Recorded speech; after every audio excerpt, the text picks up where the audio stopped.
અંકલેશ્વરના બોઈદરા ગામે ભાજપના કાર્યકરો સામે ક્ષત્રિયો ગ્રામજનો વિફર્યા।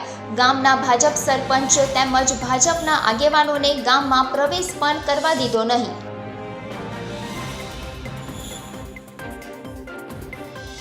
અંકલેશ્વર જીનવાલા રોડ ઉપર સ્ટોમ વોટર ડ્રેનેજની લાઇન નાખતા વેળા ડ્રેનેજ પાણી જોડાણ તૂટ્યા। છેલ્લા 15 દિવસથી હાલાકી ભોગવતા લોકોમાં ઉકળતો ચરુ।